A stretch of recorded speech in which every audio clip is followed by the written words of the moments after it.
আসসালামু আলাইকুম। Mister chef খুবই জনপ্রিয় একটা ফুড কার্ট। তো এর মেইন শাখা হচ্ছে আগ্রাবাদে, তবে বড়পোলেও এর একটা নতুন শাখা ওপেন হয়েছে। আর বড়পোলের যে ব্রাঞ্চটা সেখানে হচ্ছে ওদের একটা সিটিং অ্যারেঞ্জমেন্ট আছে, কিন্তু আগ্রাবাদের যে ব্রাঞ্চটা সেখানে তো কোনো সিটিং অ্যারেঞ্জমেন্ট নেই। তো আমরা সেদিন চলে গিয়েছিলাম এই মিস্টার শেফের ফুডগুলো ট্রাই করতে কেমন হয়। তো আমরা গিয়েছিলাম সন্ধ্যাবেলা। এটা কিন্তু ঠিক বড়পোল যে পুলিশ বক্স আছে, ওই পুলিশ বক্সের ঠিক পেছনে গেলেই দেখবেন। তো প্রথমে আমরা অর্ডার করেছিলাম মটকা পাস্তা।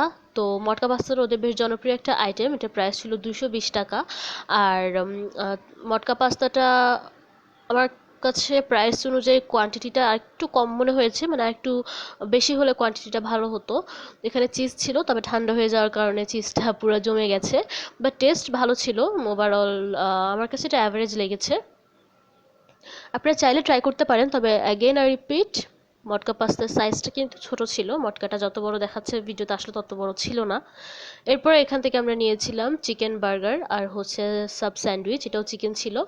তো চিকেন বার্গার ছিল 149 টাকা, আর সাব স্যান্ডউইচ ছিল 140 টাকা। সাব স্যান্ডউইচটা খুবই মজা ছিল, মানে 140 টাকায় একদম ওয়ার্থ ইট একটা জিনিস, খুবই বেশি মজা ছিল। বাট বার্গারটা এত বেশি মজা ছিল না, মানে একটু কেমন যেন মনে হয়েছে। আই থিঙ্ক ওইটার প্যাটিটা আরেকটু ইমপ্রুভ করলে ভালো হবে, মানে বার্গারটা ওয়ার্থ ইট হয় নাই। তো আপনারা চিকেন সাব স্যান্ডউইচটা রেকমেন্ডেড থাকলো, সেটা অবশ্যই ট্রাই করবেন। এরপর আমরা নিয়েছিলাম মিক্সড রামেন, আর এটা প্রাইস ছিল 219 টাকা। 219 টাকা হিসেবে এটা কোয়াইট ফেয়ার। আর এটার মধ্যে স্কুইড ছিল, হাফ বয়েল এগ ছিল।